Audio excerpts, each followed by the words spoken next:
Chapter 7 Water. Learning Objectives. After reading this lesson, the children will learn about the importance of water, about the sources of water and its various forms, about the formation of the water cycle. Learning Objectives. इस पाठ को पढ़ने के बाद बच्चे सीखेंगे पानी के महत्व के बारे में, पानी के स्रोत और उसके विभिन्न रूपों के बारे में, जल चक्र के निर्माण के बारे में। इस लर्निंग ऑब्जेक्टिव्स शिक्षण उद्देश्यों में बताया गया है कि पाठ को पढ़ने के बाद बच्चों को पानी के महत्व के बारे में जानकारी प्राप्त होगी। उन्हें यह समझ में आएगा कि पानी जीवन के लिए कितना अनिवार्य है और इसके बिना जीवन असंभव है। इसके साथ ही वे पानी के विभिन्न स्रोतों जैसे नदी, झील, तालाब, समुद्र आदि के बारे में और इसके भौतिक रूपों जैसे बर्फ, भाप और तरल रूप में पानी के बारे में जानेंगे।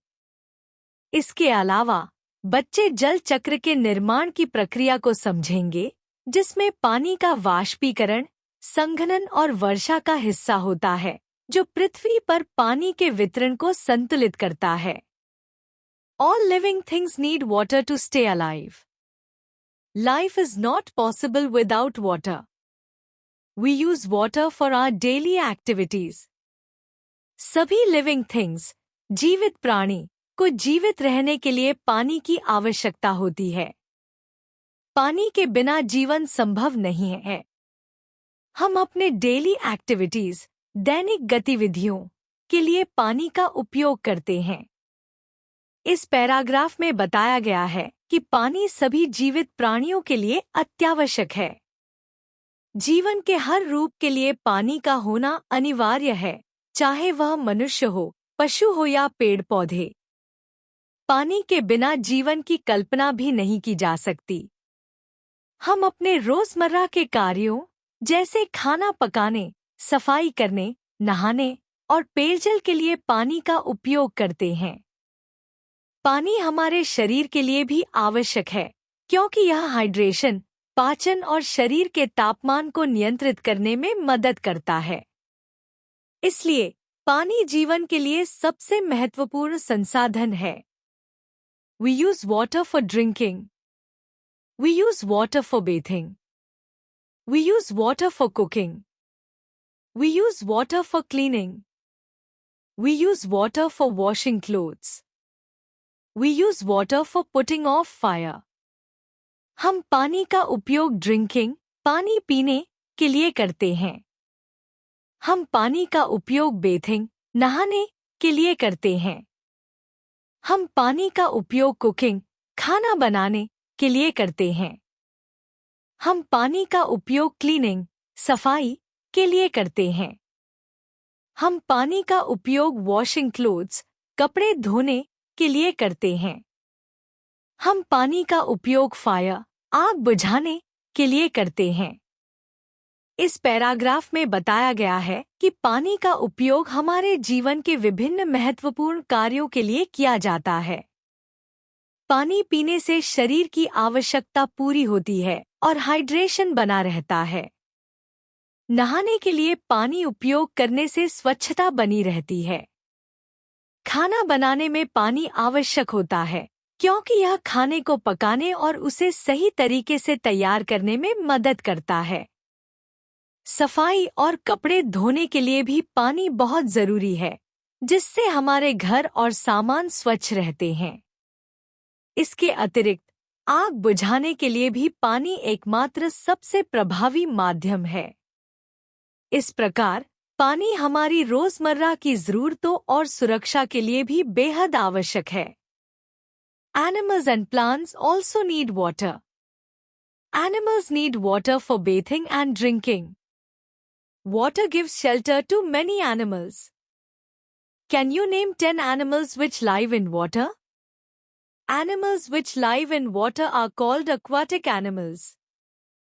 जानवरों और पौधों को भी पानी की आवश्यकता होती है। जानवरों को नहाने और पीने के लिए पानी की आवश्यकता होती है। पानी कई जानवरों को आश्रय प्रदान करता है। क्या आप 10 जानवरों के नाम बता सकते हैं जो पानी में रहते हैं? जो जानवर पानी में रहते हैं, उन्हें जलीय जानवर कहा जाता है। इस पैराग्राफ में बताया गया है कि जैसे मनुष्यों को पानी की आवश्यकता होती है, वैसे ही जानवरों और पौधों के लिए भी पानी बहुत महत्वपूर्ण होता है। जानवरों को अपने शरीर की स्वच्छता बनाए रखने के लिए, नहाने के लिए और अपने शरीर को स्वस्थ रखने के लिए पीने के लिए पानी चाहिए होता है। इसके अलावा पानी कई जलीय जानवरों का घर भी है, जैसे मछलियाँ, मेंढक और व्हेल आदि। ऐसे जानवरों को जलीय जानवर कहा जाता है। इन जानवरों के लिए पानी ही उनका जीवन और रहने का स्थान है। Plants need water for growing.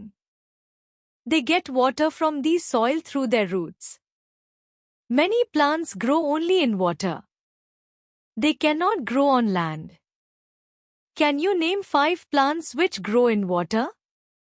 Plants which grow in water are called aquatic plants.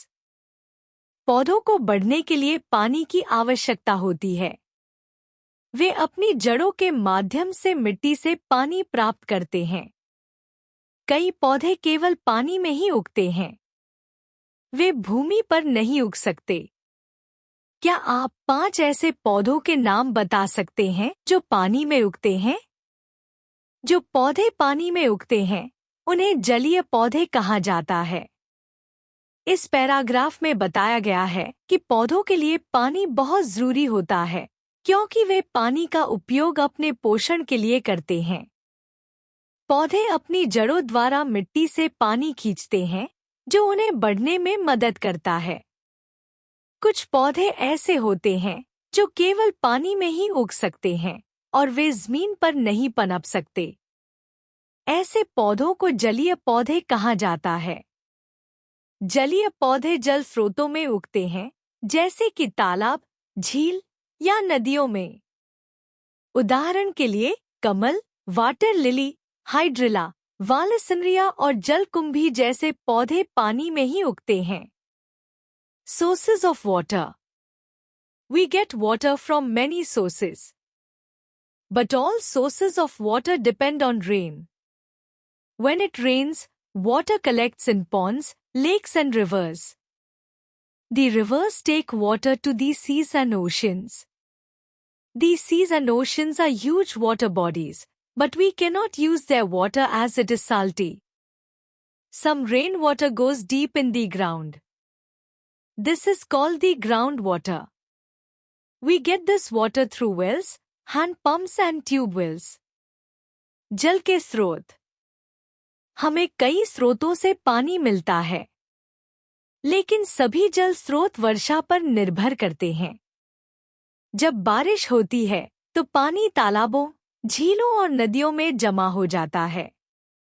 नदियां इस पानी को समुद्रों और महासागरों तक पहुंचाती हैं। समुद्र और महासागर बड़े जल निकाय हैं, लेकिन हम उनके पानी का उपयोग नहीं कर सकते क्योंकि यह खारा होता है। कुछ वर्षा का पानी जमीन के अंदर गहरा चला जाता है, जिसे भूमिगत जल कहते हैं। हम यह पानी कुओं, हैंडपंप और ट्यूबवेल्स के माध्यम से प्राप्त करते हैं। इस पैराग्राफ में बताया गया है कि हमें पानी कई स्रोतों से प्राप्त होता है, लेकिन उन सभी स्रोतों की मूल जड़ बारिश होती है। जब बारिश होती है तो पानी तालाबों, झीलों और नदियों में जमा हो जाता है और नदियां इस पानी को समुद्र और महासागरों तक पहुंचाती हैं। हालांकि समुद्र और महासागर विशाल जल निकाय होते हैं, लेकिन उनके पानी का उपयोग नहीं किया जा सकता क्योंकि वह खारा, साल्टी होता है। इसके अलावा कुछ वर्षा का पानी भूमि में समा जाता है और भूमिगत जल का निर्माण करता है। यह भूमिगत जल कुएं, हैंडपंप और ट्यूबवेल्स द्वारा निकाला जाता है, जिसका उपयोग हम पेयजल और अन्य आवश्यकताओं के लिए करते हैं। Drinking water. Drinking water should have following qualities. It should be colorless. It should not have any smell. It should be free from impurities. It should be free from germs. पीने का पानी। पीने के पानी में निम्नलिखित गुण होने चाहिए। यह रंगहीन होना चाहिए। इसमें कोई गंध नहीं होनी चाहिए। यह अशुद्धियों से मुक्त होना चाहिए।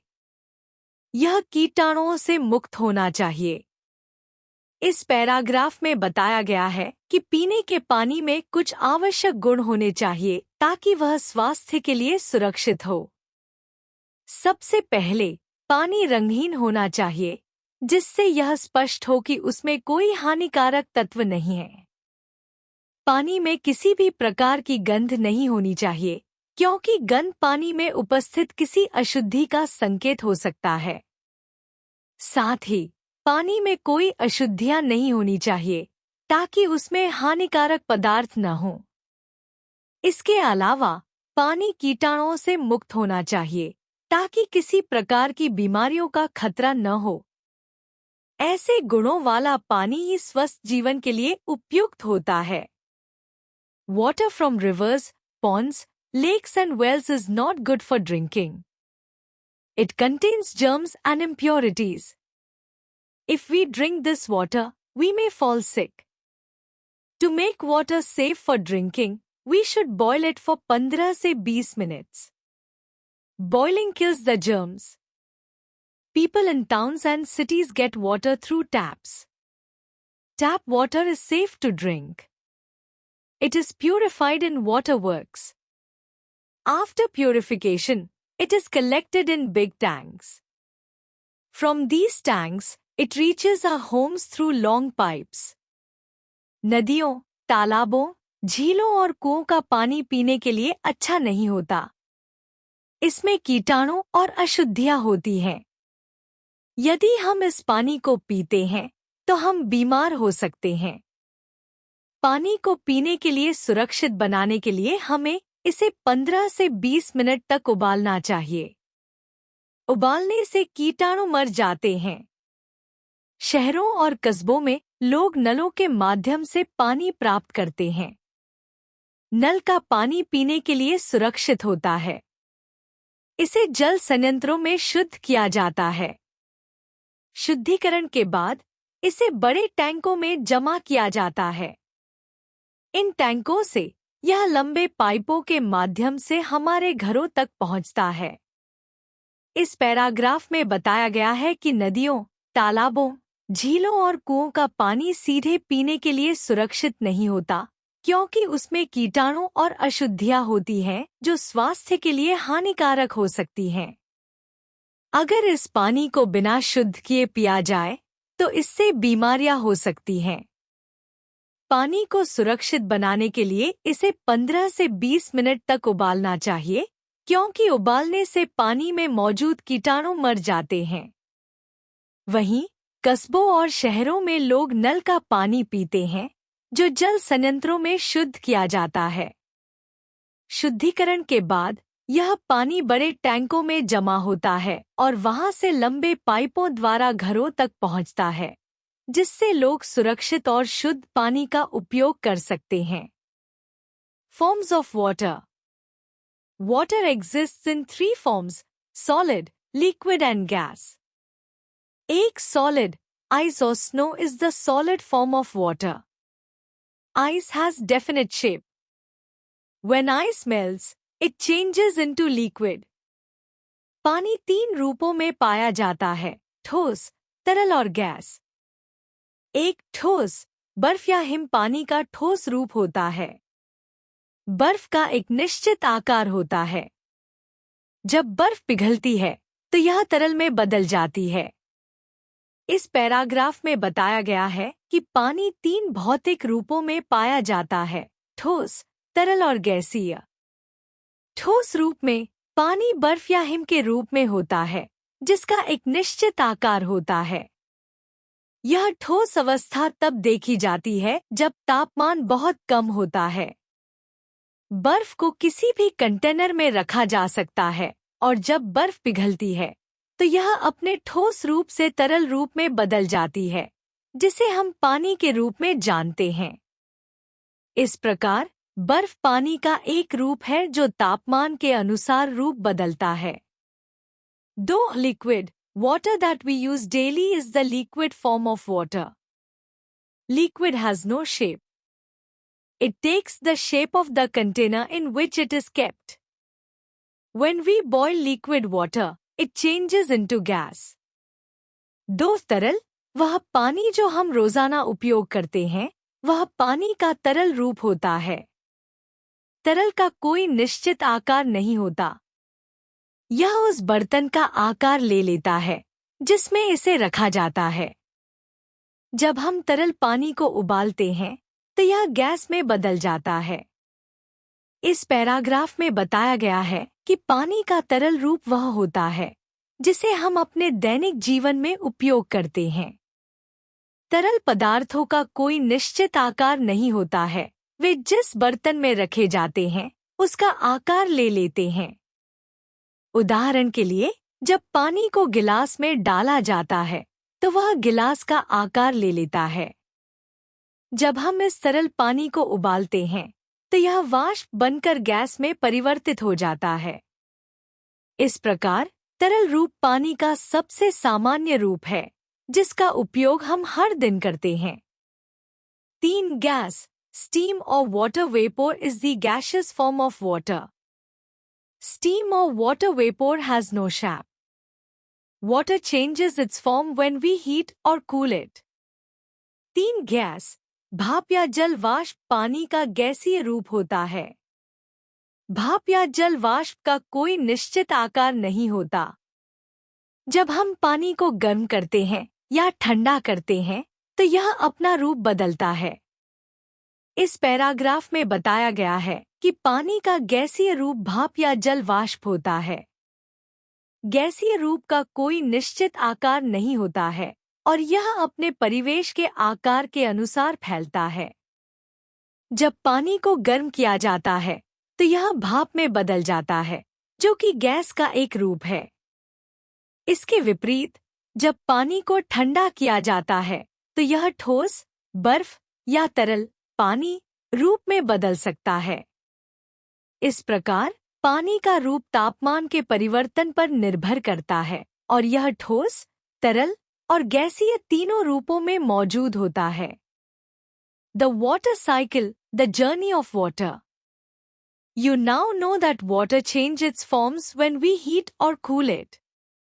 In nature, water changes its forms on its own.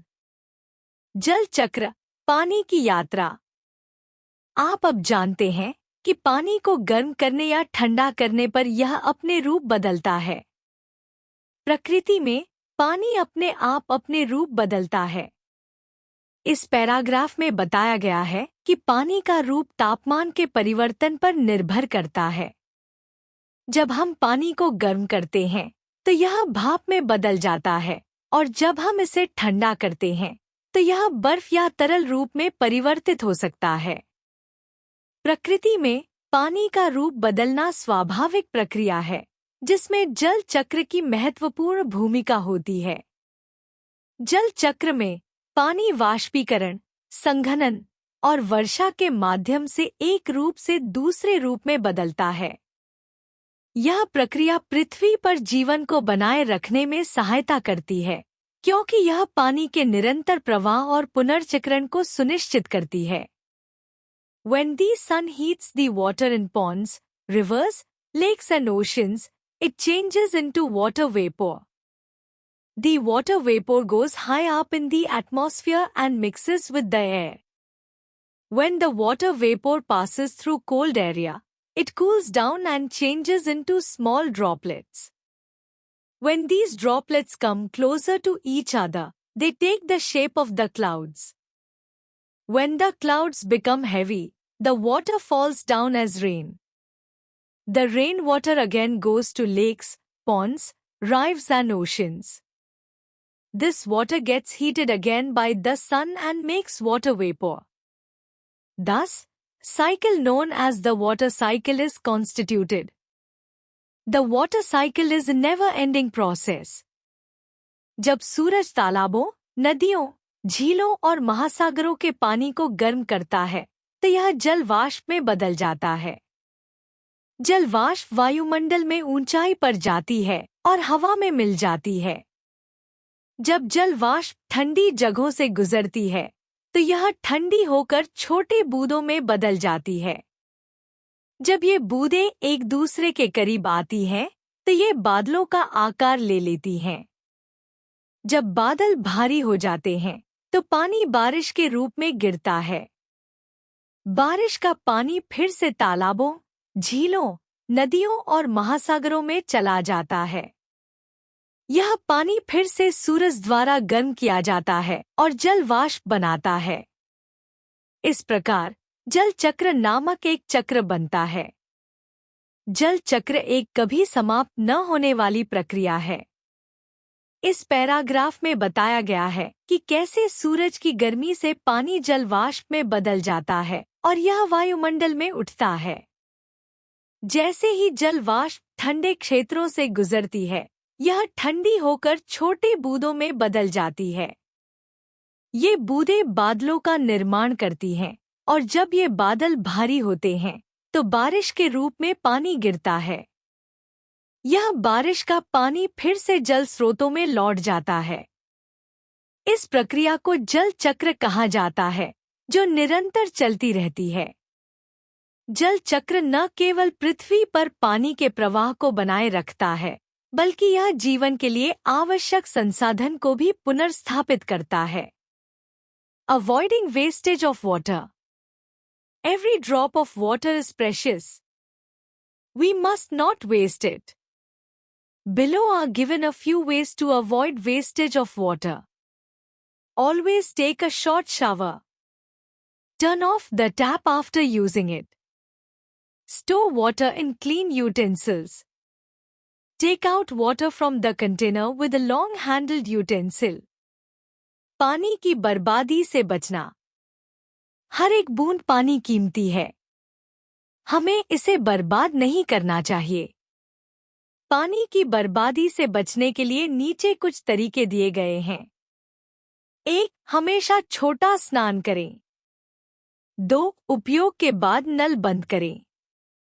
3. पानी को साफ बर्तनों में संग्रहित करें। 4. कंटेनर से पानी निकालने के लिए लंबे हैंडल वाले बर्तन का उपयोग करें। इस पैराग्राफ में बताया गया है कि पानी की हर बूंद कितनी कीमती होती है और इसे बर्बाद करने से बचना चाहिए। कुछ सरल उपायों के माध्यम से हम पानी की बर्बादी को रोक सकते हैं। उदाहरण के लिए, यदि हम छोटा स्नान करें तो इससे पानी की खपत कम होती है। इसके अलावा नल का पानी उपयोग करने के बाद तुरंत बंद करना चाहिए ताकि अनावश्यक बर्बादी न हो। पानी को साफ बर्तनों में ही संग्रहित करना चाहिए ताकि इसका उपयोग सुरक्षित हो सके। अंत में, लंबे हैंडल वाले बर्तन का उपयोग करके कंटेनर से पानी निकालने से हम और अधिक सटीकता से पानी का उपयोग कर सकते हैं। ये सरल उपाय हमारी जल सुरक्षा में योगदान देते हैं और जल संकट की स्थिति को कम करने में मदद करते हैं। To remember, life is not possible without water. The main source of water is rain. Water exists in 3 forms: solid, liquid and gas. Water changes its forms when we heat or cool it. The water cycle is never-ending process in nature. Every drop of water is precious. We must not waste it. याद रखने के लिए, जीवन पानी के बिना संभव नहीं है। पानी का मुख्य स्रोत वर्षा है। पानी 3 रूपों में मौजूद है: ठोस, तरल और गैस। पानी गर्म करने या ठंडा करने पर अपने रूप बदलता है। जल चक्र प्रकृति में एक कभी समाप्त न होने वाली प्रक्रिया है। हर एक बूंद पानी कीमती है। हमें इसे बर्बाद नहीं करना चाहिए। इस पैराग्राफ में याद रखने योग्य कुछ महत्वपूर्ण बातें बताई गई हैं। यह बताया गया है कि जीवन के लिए पानी कितना आवश्यक है और इसका मुख्य स्रोत वर्षा है। पानी ठोस, तरल और गैसीय 3 रूपों में पाया जाता है और यह तापमान के अनुसार अपने रूप बदलता है। जल चक्र एक निरंतर प्रक्रिया है जो प्रकृति में होती है और यह सुनिश्चित करती है कि पानी का प्रवाह बना रहे। अंत में यह भी महत्वपूर्ण है कि हमें पानी की हर बूंद की कीमत समझनी चाहिए और इसे बर्बाद करने से बचना चाहिए। इन बिंदुओं को याद रखकर हम जल संरक्षण के प्रति जागरूक रह सकते हैं।